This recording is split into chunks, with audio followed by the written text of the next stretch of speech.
보십시다. 하나님 말씀 베드로전서 2장 13절로 14절, 디도서 3장 1절인데요.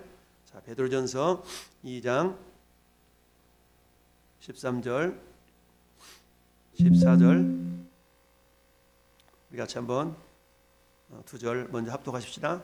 인간의 모든 제도를 주를 위하여 순종하되 혹은 위에 있는 왕이나 혹은 그가 악행하는 자를 징벌하고 선행하는 자를 보상하기 위하여 보낸 총독에게 하라. 다시 한번, 인간의 모든 제도를 주를 위하여 순종하되 혹은 위에 있는 왕이나 혹은 그가 악행하는 자를 징벌하고 보상하기 위하여 보낸 총독에게 하라. 아멘. 디도서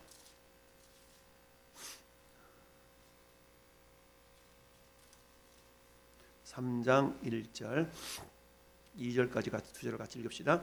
너는 그들로 하여금 통치자들과 권세 잡은 자들에게 복종하며 순종하며 모든 선한 일을 행하기를 준비하게 하며 아무도 비방하지 말며 다투지 말며 관용하며 범사의 온유함을 모든 사람에게 나타낼 것을 기억하게 하라. 아멘.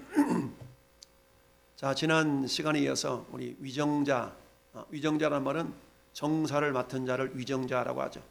오늘 말하면, 좁게 말하면 우리 정치인들을 위정자라고 말할 수가 있죠. 또는 좀 넓게 표현한다 그러면 공무원, 국가의 일을 위하여서 맡겨온 그 공무원들도 역시 위정자라고 말할 수 있겠죠.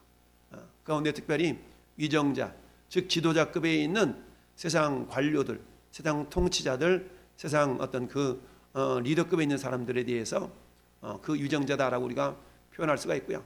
자, 우리 지난 시간에 이어서 오늘은 그 위정자들의 의미와 그리스도인 국민의 도리에 대해서 한번 살펴볼 수 있기를 바랍니다. 한번 고백할까요? 위정자의 의무와 그리스도인 국민의 도리. 네, 위정자의 의무와 그리스도인 국민의 도리. 자, 우리가 교회와 국가의 관계를 여러 가지로 해석을 하는데요. 그러니까 보통 크게 이제 세 가지로 표현을 하거든요. 첫째는 교회가 모든 국가의 어떤 정치나 제도 이런 모든 것들을 주관하는 이런 어떤 시스템, 이런 제도가 있죠. 그때는 어떻습니까? 그 교회 예전 같은 경우는 교황이 모든 왕들을 이렇게 임명하는 그런 교황권이 굉장히 우위에 있었던 때가 있었죠. 두 번째는 어떤 제도입니까? 국가가 모든 종교, 특별히 어떤 교회의 어떤 모든 시스템들을 다 또 관장하는, 그래서 교회 목회자가 일종의 공무원의 역할을 하는 그런 모습이죠. 그러니까 목사님이 퇴근과 출근이 정확한 거예요. 그리고 퇴근 이후에는 뭐가 이렇게 성도들이 어떤 고민이 있어서 상담이 있어도 이걸 못하게 돼 있어요. 이게 이제 독일의 교회 같은 경우가 그렇죠. 독일 교회 같은 경우가 결국은 목회자들이 또 공무원 그런 의미가 되어 있죠. 세 번째는 어떤 의미입니까? 세 번째 제도는 교회와 국가는 어떤 개별적인 어떤 제도로서 상호간의 어떤 배타적인 그런 의미를 가지고 있다라는 거죠. 그래서 우리가 보통 정교 분리라는 말을 하잖아요. 정치와 교회가 분리되어 있다. 정교 분리 이렇게 표현하고 있는데, 대부분 개혁주의적인 그런 신앙에서는 정교 분리를 얘기하죠. 그렇다면 정교 분리에 대한 개념도 우리가 제대로 이해할 수 있어야 되는데, 정교 분리라고 하는 것은 뭐예요? 교회가 나라를 국가 일에 대해서 간섭하지 않고 국가는 나라에 또 교회에 대해서 간섭하지 않고 이런 차원이 아니라 하나님께서 국가도 세웠고 교회도 세웠죠. 그러니까 각 기관들이 굉장히 고유한 그런 어떤 특정한 어떤 권리 내지는 그런 의무, 특색이 있는 그런 기관들이죠. 그러니까 하나님이 세우신 기관이 가정과 교회와 국가 이렇게 표현하죠. 하나님이 세우신 세 기관이 있는데 그것은 가정과 국가와 교회다. 그러면 이 국가라는 것과 교회라는 관계가 어떤 위치를 점하여야 되는가라는 것에 대해서 보통 정교 분리라는 개념으로 이렇게 설명하고 있는데, 그것은 뭡니까? 교회가 교회 되어질 수 있도록 국가는 도와야 되고 개별적으로 간섭하거나 이러지 말아야 된다라는 그런 의미거든요. 그런데 우리는 거꾸로 이 교회가 정치에 참여해서는 안 되고 교회가 그냥 오로지 예배만 드리고 이렇게 하라는 것으로 잘못 이렇게 전파되어져 있죠. 그런 것이 아니고 교회는 하나님에 의해서 세워진 기관이 교회도 되고 국가도 되지만, 그러나 교회라는 공동체는 믿는 자들의 모임이죠. 근데 국가는 믿는 자들뿐만 아니라 믿지 않는 자들도 있죠. 그래서 위정자, 즉 정치를 맡은 그 사람들에게 있어서 특별히 우리는 통치자들이나 어떤 위에 있는 그런 사람들을 향해서 우리가 위정자라고 할 때에 그 위정자들이 교회를 대하는 태도가 어떠해야 될 것인가에 대해서 우리가 생각해 볼 필요가 있죠. 즉 세상의 권력이 아무리 강하다 할지라도 그 권력으로 교회의 고유한 권한을 침범해서는 안 된다는 거죠. 근데 우리 지난 3년 동안 코로나 전국 때에 어떻습니까? 교회가 그야말로 일부러 우리가 막 굽히고 들어가는 어떤 그런 모습도 보였고, 때로는 이 코로나라는 그런 핑계를 삼아서 보이지 않게 보이게 교회가 엄청난 그런 핍박을 받았던 것을 우리는 다 알고 있습니다. 이건 한마디로 말하면 잘못되어졌다는 얘기죠. 잘못되어졌다는 얘기죠. 그럼에도 불구하고 어때요? 그대로 묻어갔던 것이죠. 마치 교회가 그야말로 코로나의 온상인 것처럼 그렇게 왜곡되게 막 보도하고 몰아가고 이런 시절이 있었죠. 이것이 잘못되었다는 얘기인데, 어찌하든 위정자들의 의무, 그러니까 저기서 위정자들의 의무가 그러한 의무를 잘못 이행했기 때문에 이런 어떤 어려움들이 발생할 수 있었는데, 그와 반면에 또한 그리스도인 국민이 위정자들을 향한 태도는 어때야 될 것인가에 대해서 오늘 한번 우리가 살펴볼 수 있기를 원합니다. 자, 인간의 모든 제도를 주를 위하여 순종하되, 그러니까 인간의 모든 제도를 순종해야 돼요. 누구를 위해서? 결국은 주님을 위해서 그렇게 하라는 얘기죠. 주를 위해서 순종하되, 혹은 위에 있는 왕이나 혹은 그가 악행하는 자를 징벌하고 선행하는 자를 포상하게 보낸 총독에게 하라. 그러니까 총독이나 우리로 말하면 뭐 대통령이나 뭐 도지사 이런 위에 있는 사람들이겠죠. 대통령이나 도지사나 군수나 이런 사람들에게 어떻게 순종해야 되는데, 궁극적으로는 누구를 위해서? 하나님을 위해서 하라는, 하나님을 위해서. 왜냐하면 그런 지도자급 있는 사람들도 하나님의 허락하심 하에서 다 임명이 되어졌기 때문이다. 하나님께서 세우셨다라기보다도 하나님의 허락하심 하에서 세워졌다라고 볼 수가 있죠. 왜냐하면 모든 지도자들이 하나님 뜻을 다 이행하는 자들이 아니잖아요. 그들 가운데는 예수님을 부인하고 예수님에 대해서 그야말로 이렇게 박해하는 그런 사람들도 어때요? 지도자로 선발되는 경우가 많지 않습니까? 그렇다고 해서 모든 그들에 대해서 우리가 반대하고 투쟁하고 이런 것이 아니라 하나님이 허락하신 범위 내에서는 그들에게 뭐 해주라? 순종해 주라는 얘기입니다. 왜? 하나님의 허락하신 하에서 이루어졌기 때문에 그렇다라는 얘기죠. 우리가 여호수아가 기본 사람들과 조약 맺었던 이야기를 지난주에 살펴봤죠. 기본 사람들은 가나안 사람들 가운데 있었던 사람이야. 근데 이스라엘 백성들이 가나안 땅을 점령해 들어오는 소식을 알고, 야, 이러다 우리도 죽겠다. 그래서 어때요? 그들 속이고 우리는 먼 지방에서 왔는데 당신들하고 화친하고 싶소 해서 언약을 맺어버리잖아요. 근데 그때 어땠어요? 여호수아가 하나님께 여쭙지 아니하고 언약을 맺었다고 그랬어요. 근데 언약을 딱 맺어놓고 보니까 이 사람들이 가까운 데 사는 사람들이었어요. 그렇다고 해서 여호와의 이름으로, 하나님으로 이름으로 맺은 조약을 깰 수가 없다는 얘기죠. 그조차도 하나님께서 그때 인정해 버린 꼴이 된 거죠. 왜요? 하나님이 세우신 지도자인 여호수아가 하나님의 이름으로 조약을 맺었다는 얘기는 곧 하나님이 허락하셨다는 것과 똑같다는 얘기죠. 그러니까 잘못되어진 조약이었지만 어때요? 하나님의 이름으로 맺었기 때문에 그것을 그 조약이 무효가 될 수가 없다는 얘기죠. 그 결국 어때요? 기본 사람들은 이방 민족이었지만 진멸당하지 않냐고 결국 나중에 이스라엘 공동체에 다 들어와서 장작 패는 사람, 물 깃는 사람으로 이렇게 쓰임을 받았죠. 자, 디도서도 역시 마찬가지. 디도서를 우리 보통 목회 서신이라고 그러거든요. 너는 그들로 하여금 통치자들과 권세 잡은 자들에게 복종하며 순종하며 모든 선한 일 행하기를 준비하게 하라라고 그랬죠. 그들로 하여금, 성도들로 하여금 통치자들과 권세 잡은 자들에게 복종하며 순종하게 하라는 얘기죠. 여러분, 우리나라 정권이 바뀌었지만, 정권이 바뀌었는데 우리 이재명이하고 윤석열 대통령하고 표 차이가 몇 차였어요? 뭐 30만 표, 30만 표밖에 안 됐잖아요. 퍼센트로 따지면 0.73%라고 그래요. 그러니까 0.73%로 졌다는 이유 하나만으로 윤석열 대통령의 권위를 인정하지 않죠. 그들은 윤석열 대통령의 권위를 인정하지 않아요. 여전히 그들은 어때요? 대통령을 인정하지 않아요. 이건 철저하게 성경적으로 볼 때 잘못되었다는 얘기입니다. 자기들이 인정하지 않아도 나머지 1600만 명이 인정한 사람들이 있기 때문에 우리 대한민국의 헌법에 의해서 세움받은 대통령에 대해서 나는 싫어. 그렇지만 이미 선발되었다는, 선택되었을 때는 어때요? 그의 권위를 인정해주고 존경해야 되는 것이 우리 그리스도인 성도들의, 그리스도인 백성들의 합당한 모습이다라는 얘기죠. 그런데 1년도 안 된 대통령을 내려라고 데모를 하지 않나? 이게 아주 잘못되어진 그런 모습이라는 얘기죠. 자, 그러면서 그리스도인 국민의 의무, 우리도 모두 같이 이 나라에 살아가죠. 그렇다면 우리가 한번 읽어볼까요? 그리스도인 국민의 의무는 위정자들을 하나님의 사자로 알고 그들의 권위를 존중히 여기며 존경하여야 한다라는 것이다. 또한 정부에 순종해야 하며 정부를 위하여 반드시 봉사해야 한다.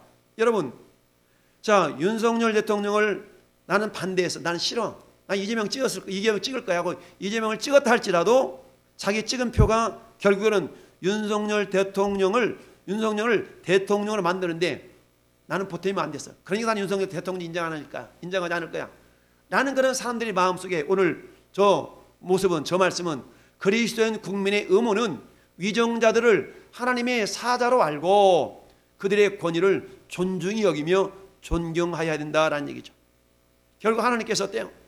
이리 됐든 저리 됐든 0.73%가 됐든 10만 표가 됐든 20만 표가 됐든 헌법 하에서 그런 방식으로 선발이 되었다면 나는 아니야, 나는 싫어. 그럼에도 불구하고 이만희 세움받았기 때문에 그 권위를 어떻게 존중하며 존경해야 된다는 얘기입니다. 그런데 여러분, 1600만 표, 즉 1600만 표 나는 안 찍었어. 그 안 찍은 사람이 1600만 명이야. 그렇지만 그 가운데 그리스도인도 많이 있지 않습니까? 근데 그 그리스도인들조차도 그걸 인정하지 않는 모습이 있다는 얘기죠. 이건 철저하게 잘못됐다는 얘기죠. 하나님을 알지 못하는 자, 예수님을 알지 못하는 자들은 그런다 치더라도 하나님을 믿고 예수를 믿는 사람들조차도 그 권위를 인정하지 않는다는 얘기는 철저하게 비성경적이다. 성경을 인정하지 않는 꼴이 된다라는 얘기죠. 그래서 또한 정부에 순종해야 하며 정부를 위하여 반드시 봉사해야 된다. 정부를 위하여 봉사하는 것들이 있죠. 보통 우리가 뭐 4대 의무 있지 않습니까? 납세 의무, 국방 의무, 그다음 뭡니까? 교육 의무, 그다음에 선거하는 투표, 이런 어떤 의무들이 있잖아요. 이것들을 행하는 겁니다. 그런데 나는 국방 의무를 감당하지 않을래 라고 하면서 여기에 대해서 참여하지 않는 그런 이상한 교단도 있죠. 종교도 있죠. 자, 그건 철저하게 성경적이지 않다라는 얘기죠. 그래서 정부를 위하여 반드시 봉사해야만 된다라는 얘기인데, 자, 23장 웨스트민스터 신앙고백 23장에는 총 4절로 되어 있어요. 1절과 2절은 지난주에 살펴봤고요. 오늘은 3절과 4절인데 3절 4절의 내용이 좀 긴데 두 개로 나눴어요. 위정자들의 교회에 대한 의무에 대해서 지금 살펴볼 거예요. 위정자들. 그렇다면 위정자들은 교회에 대해서 어떻게 대우를 해야 될 것인가 라는 얘기인데, 자, 위정자는 말씀과 성례를 집행하거나 천국 열쇠의 권세를 자기들의 것으로 취해서는 안 된다. 한마디로 말하면 그런 거죠. 그러니까 이게 지금부터 저게 400년 전에 제정된 그런 신앙 고백서거든요. 1643년에 제정됐으니까 거의 한 400여 년 전에 제정된 얘기예요. 그때는 뭐가 있었던 교황에 의해서 많은 부분들이 이렇게 권세를 가지고 또 왕에 의해서 왕권이 강화될 때가 있었고 교황권이 강화될 때가 있었고 역사적으로 보면 그러지 않습니까? 그걸 기억해 본다 그러면 위정자는 말씀과 성례를 집행하거나 전국 열쇠의 권세를 자기들의 것으로 취해서는 안 된다. 여러분, 우리가 잘 아는 우시야 왕이 어땠습니까? 야, 자기가 막 예배를 집전하려고 그러다가 결국 그것 때문에 어떻게 됐습니까? 문둥병에 걸렸잖아요. 그러니까 자기 왕은 왕으로서 역할이 있는 거고 제사장은 제사장의 역할이 있는 건데 제사장 역할을 자기가 하려고 왕이기 때문에 그러다 결국 우시아 왕이 문둥병에 걸려가지고 결국 뒷방 신세가 되어졌던 그런 사건이 저지 역대하서에 보면 나타나 있는데요. 그런 역할을 해서는 안 된다는 얘기죠. 아무리 대통령이라 할지라도, 아무리 왕이라 할지라도 왕의 역할이 있고 교회의 목회자의 역할이 있다라는 얘기죠. 그런 얘기고요. 자, 다음 단락. 또는 그들이 조금이라도 신앙의 문제에 대해서 간섭해서는 안 된다. 아무리 대통령이라 할지라도, 아무리 왕이라 할지라도 신앙의 모습은 고유한 것이기 때문에 그걸 간섭해서는 안 된다는 얘기죠. 예배를 19명만 드려라. 이번에 예배를 20명 드려도 괜찮다. 예배를 욕구 몇 %만 드려라. 이런 것 자체가 비성경적이라는 얘기입니다. 그럼 또 이렇게 얘기하면 또 많은 사람이 그러죠. 지금 그때야 코로나 시국이 아주 위중한 상황이기 때문에 그런 것은 우리가 받아들여야 된다라고 말하는 많은 예수 믿는 사람들도 있지만, 그러나 근본적으로 따져보면 그것이 잘못됐다는 얘기죠. 그걸 신앙의 자유에 맡겨야 되는 것이지 그걸 법으로 강제해가지고 이렇게 해라 저렇게 해라라는 것은 한마디로 말하면 잘못됐다는 얘기죠. 그러니까 위정자들의 정책 자체가 잘못됐다라고 볼 수 있다는 얘기죠. 그러나 양육하는 아버지와 같이 우리의 참된 교회를 보호할 의무가 있으며, 교회를 보호해야 되는데 위정자들이 어땠어요? 지난 3년을 보면 보호하기는커녕 오히려 무너뜨리는 쪽으로 그들이 이 역할을 감당했죠.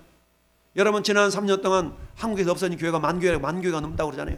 10,000 이상이 문을 닫았다는 거 아니겠어요? 왜 문을 닫았겠어요? 정부에서 교회를 핍박하고 박해하고 이렇게 예배드리지 말아라 저렇게 예배드리지 말아라 이렇게 드리라 저렇게 예배드리라, 이런 것 때문에 결국 제대로 된 예배가 되어지지 않으니까 견디다 못해 정말 예배당 문을 닫을 수밖에 없는 그런 안타까운 현실이 그야말로 지난 3년 동안에 있었던 거란 얘기죠. 그건 뭐예요? 우리의 참된 교회를 보호할 의무가 있었음에도 불구하고 그 위정자들이 저 역할을 하지 않았다는 거죠. 또한 그럴 때에 참된 교회의 어느 한 교회를 다른 교회들보다 우대하지 말고 편애하지 말라는 얘기죠. 모든 교역자들이 그 신성한 직책을 완전히 자유롭게 수행하며 폭력이나 위협을 받지 않게 해야 된다. 그러니까 교회를 보호해야 될 그런 위정자들의 그런 역할이 있다는 얘기입니다. 근데 교회를 보호하기는커녕 어땠어요? 오히려 교회에 대해서 엄청난 압박을 가했던 지난 3년의 세월이었죠. 이건 굉장히 위정자들이 잘못되었다는 거죠. 자, 두 번째, 그리고 그리스도께서 자기의 교회 안에 일정한 치리 제도와 권징법을 제정하셨으므로 어떤 참된 교회든지 자발적인 교회원들이 그들의 신앙 고백과 신념에 따라 교회 교율을 시행할 때 국가의 법률이 간섭하거나 허락 또는 방해해서는 안 된다. 아멘. 그러니까 교회에서 교회 법이 있지 않습니까? 그 법대로 치라는데 세상법이 와가지고 이렇게 하면 안 돼 라고 성경은 가르치고 있다는 얘기죠. 또한 정부의 책임자들의 임무는 국민의 신체와 명예를 보호해서 신자나 불신자가 구실이 되어서 어느 누가 다른 사람에게 모욕이나 폭행이나 학대나 상해를 가하는 것이 허락되지 않도록 효과적으로 치료하는 것이며, 모든 종교 집회와 교회 집회를 아무 방해나 소란이 없이 개최하도록 적당한 보호를 행하는 것이다. 아멘. 그러니까 보호해줘야 된다는 얘기죠. 보호해줘야 된다는 얘기죠. 근데 저런 부분들이 잘 안 된 지난 3년의 모습이었다라는 얘기죠. 자, 이건 넘어가고 두 번째 4절 보면, 그렇다면 위정자를 위한 그리스도인의 의무라기보다도 그리스도인의 태도, 책무, 이걸 이렇게 살펴본다 그러면 이제 거꾸로, 그렇다면 우리 그리스도인들이 위정자들 향해서 어떻게 해야 될 것인가? 첫째, 뭐한다? 위정자를 위해서 기도한다. 그렇습니다. 기도해야 된다는 얘기죠. 위정자들 위해서 기도해야 돼. 그러면 왜 위정자들 위해 기도해야 되는가? 이거 한번 살펴봅시다. 자, 기도해야 되는 이유. 디모데전서 2장 1절 2절 읽어봐요. 시작. 그러므로 내가 첫째로 권하노니 모든 사람을 위하여 간구와 기도와 도구와 감사를 하되 임금들과 높은 지혜에 있는 모든 사람을 위하여 하라. 이는 우리가 모든 경건과 단정함으로 고요하고 평안한 생활을 하려 함이라. 아멘. 우리가 기도해야 되는 이유는 어때요? 결국 우리의 신앙생활 자체가 무리가 되지 않도록 우리의 신앙생활 자체를 아름답게 이루어나가기 위해서 그래야 된다는 얘기죠. 여러분, 나라가 막 불안정해, 나라가 위태위태해, 그런 신앙생활이 제대로 되겠어요? 그러니까 그런 의미에 있어서 우리가 지도자들이 기도할 때 지도자들이 제대로 된 정책을 펴가며 이 나라를 어떻게든지 안정적으로 이끌어갈 수 있도록 우리가 그 지도자를 위해서 기도할 때에 하나님이 그 지도자를 우리의 기도대로 이렇게 들어서 선한 모습으로 이끌어 가실 수가 있기 때문에 우리는 위정자들을 위해서 뭐 해야 된다? 기도할 수 있어야 된다라는 얘기죠. 자, 기도하고 그 다음에 그들의 인격을 뭐 해줘요? 존중해 주며 존중해. 인격을 존중해 줘야 돼요. 여러분 얼마나 많이 비하합니까? 이 대통령을 부리지도 않고 윤씨라는 말을 거꾸로 해가지고 뭐 경이라고 해가지고 모욕적인 또 김건희 여사를 또 뭐라고 합니까? 아무튼 막 베리벨 야설을 다 하지 않습니까? 이런 것은 어때요? 저 부분에 대해서 인격을 존중해 주는 것이 아니라 철저하게 까부시는 이런 모습들이 결코 이게 예수 안 믿는 사람들은 그런다 쳐. 근데 예수 믿는 사람들조차도 나하고 정치적인 성향이 안 맞다는 이유 때문에 이렇게 막 까부시는 것은 결코 하나님 보실 때 아름다운 모습이 아니라는 얘기죠. 세 번째, 조세와 그 밖에 공과금을 바치고 세금을 우리가 뭐 세금들은 다 내니까 그 다음에 그들의 적법한 명령에 복종하고 양심을 위하여 그들의 권한에 복종하는 것은 백성들의 의무이다. 그러니까 어때요? 통치권에 의해서 우리가 어때요? 따라줘야 된다는 얘기죠. 따라줘야 된다는 얘기입니다. 싫어? 그래도 안 된다는 얘기죠. 그러나 그 통치권은 어때요? 철저하게 하나님의 법에 크게 위배가 되지 않는 범위 내에서 그들이 통치권이 허락이 된 것이기 때문에 자, 신앙생활을 하지 않거나 신봉하는 종교가 다르다고 해서 그 위정자의 정당하고 적법한 권위를 인정치 않거나 순종하지 않아도 되는 것은 아니다. 즉 나는 크리스찬이야. 근데 대통령은 불교인이야. 저 양반 불교인이니까 나는 저 말 안 들을래. 그래서는 안 된다는 얘기죠. 대통령이 나와 종교와 신앙이 다르다고 할지라도 하나님이 세우셨음을 하나님 허락해서 세우셨음을 우리가 인정하고 그 권위를 우리가 인정해 줘야 된다는 얘기죠. 그런 의미입니다. 자, 두 번째 단락을 다시 보면 그래서 교회 직분 맡은 사람들이라고 해서 예외가 될 수 없다. 나는 목사니까 나는 장로니까 아니다. 똑같다는 얘기입니다. 목사나 장로나 일반 평신도들이나 그 위정자들을 향한 그런 태도는 똑같아야 된다는 얘기입니다. 네. 뿐만 아니라 하물며 위정자들이 통치권을 행사하는 때에 교황이 그들에 대하여 또는 그들의 백성에 대하여 어떤 권한이나 사법권을 가지는 것이 아니며 만일 교황이 그들을 이단으로 정죄하거나 또는 기타에 다른 구실로 그들의 통치권이나 생명을 빼앗을 권면이 전혀 없는 것이다. 권한이 전혀 없는 것이다. 교황권이 강화됐을 때는 왕권을 좌지우지했었거든요. 근데 그게 성경적이지 않다는 얘기죠. 그런 의미를 하고 있는 거예요. 물론 오늘날에는 이제 저런 모습이 나타나지는 않죠. 자, 넘어갑시다. 자, 그래서 쭉 보면 요지 결국 요약해 보면 교회의 정치는 국가의 정치와 어떻게 된다? 구별되며 별개라는 얘기입니다. 그러면 2번 국가의 위정자들은 교회가 하는 일들이 교리 논쟁이나 권쟁에 관한 것일지라도 공공의 질서를 파괴하지 않는 한 관여할 수가 없다라는 얘기죠. 그러면 우리 그리스도인들은 어떠냐? 그리스도인들은 국가를 위하여 첫째 기도하며 두 번째 납세와 국방의 의무 등을 그런 다 되며 국민된 도리를 다하고 정당한 국가의 권위에 뭐 해야 된다? 복종해 줘야 된다라는 얘기죠. 이게 위정자와 그리스도인 성도 백성들 간의 어떤 관계라고 우리가 볼 수가 있어요. 이걸 우리가 한번 문제로 한번 풀어본다면 자, 신자가 하나님의 계명에 어긋나는 국가의 명령을 불순종했을 경우 범죄 행위가 될까요? 우리 이런 거 있잖아요. 자, 국가의 어떤 계명이 하나님의 계명에 어긋나는 국가의 명령. 이건 뭐예요? 우리 다니엘서를 통해서 잘 알 수가 있죠. 다니엘은 평상시 어떤 사람이었어요? 기도의 사람이었어요. 하루 3번씩 예루살렘을 향하여 열린 창문을 활짝 열어놓고 예루살렘을 향하여 기도했던 사람이 이 다니엘이잖아요. 근데 다니엘은 그 당시에 포로로 끌려갔기 때문에 이 모습이 꼴보기 싫은 거야.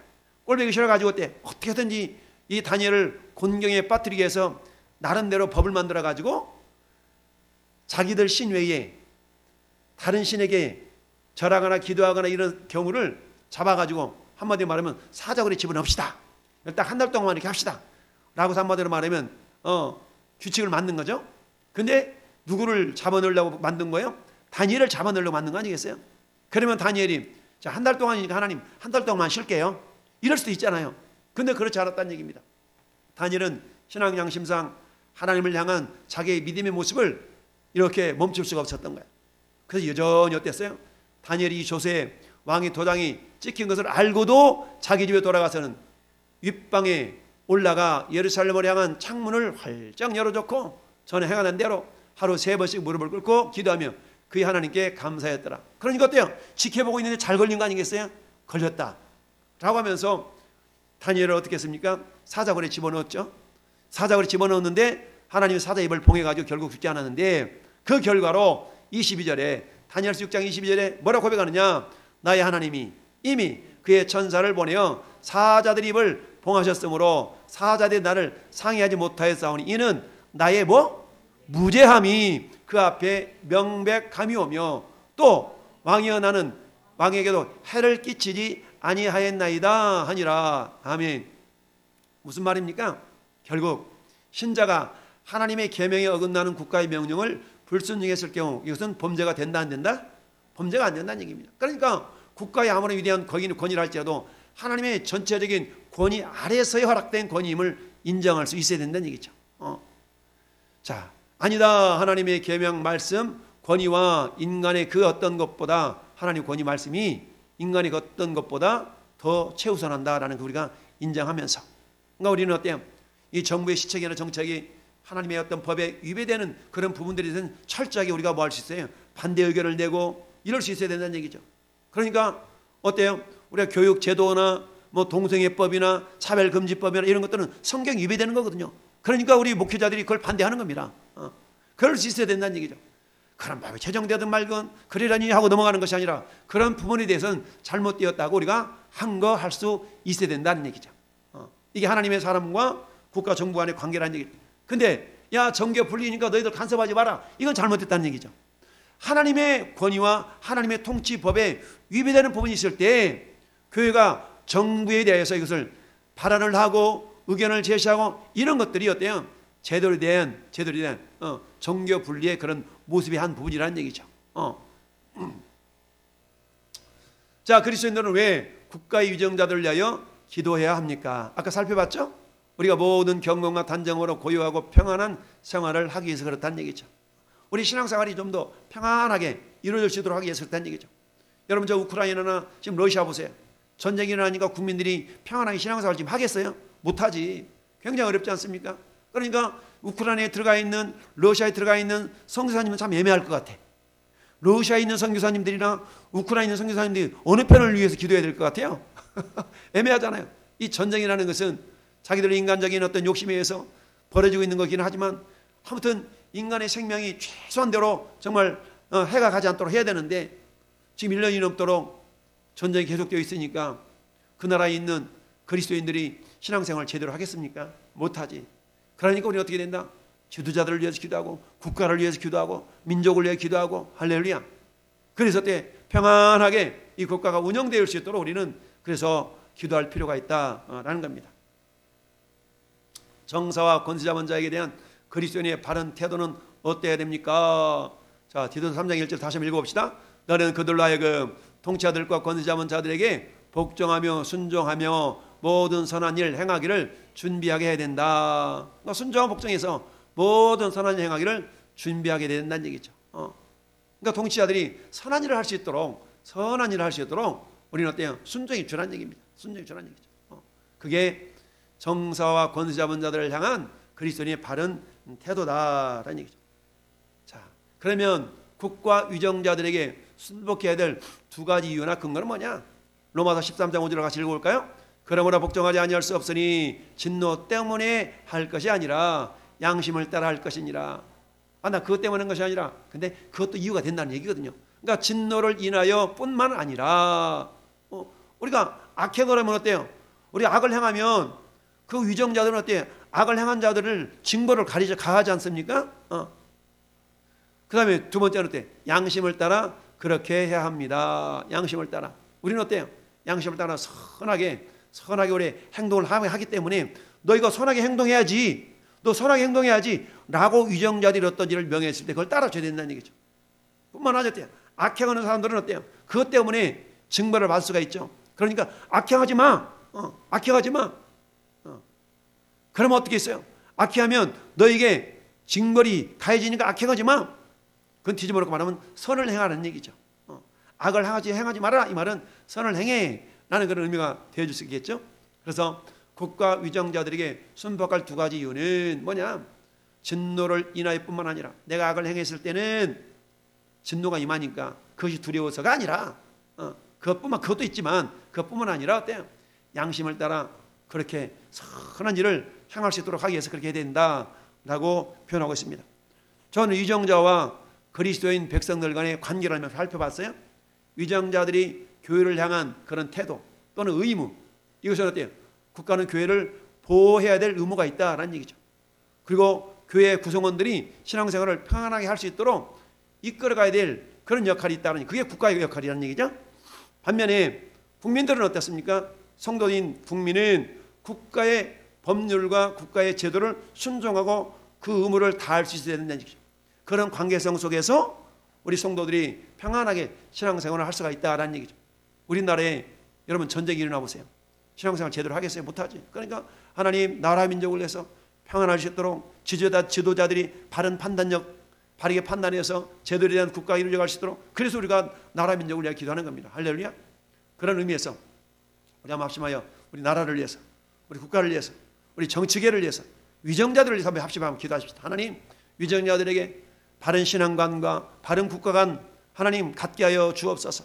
정말 우리가 기도하옵나니 우리 자유 대한민국 하나님 세계 열방을 깨우는 제사장 나라로 귀하게 쓰임받기를 원합니다. 이를 위해서는 국가 정치 체계가 안정화가 돼야 되거든요. 불안해가지고 국민들이 어떻게 신앙생활을 하겠습니까? 하나님, 위정자들, 특별히 여야 나눠져 있는 모든 정치인들 하나님을 경외하는 마음을 갖게 해달라고, 하나님을 두려워하는 마음을 갖게 해달라고. 그래서 하나님, 정말 이 나라의 민족이 주님께 마지막 시대에 제사장 나라를 귀하게 쓰임받게 해달라고 우리가 한번 합심하여 한번 기도합시다.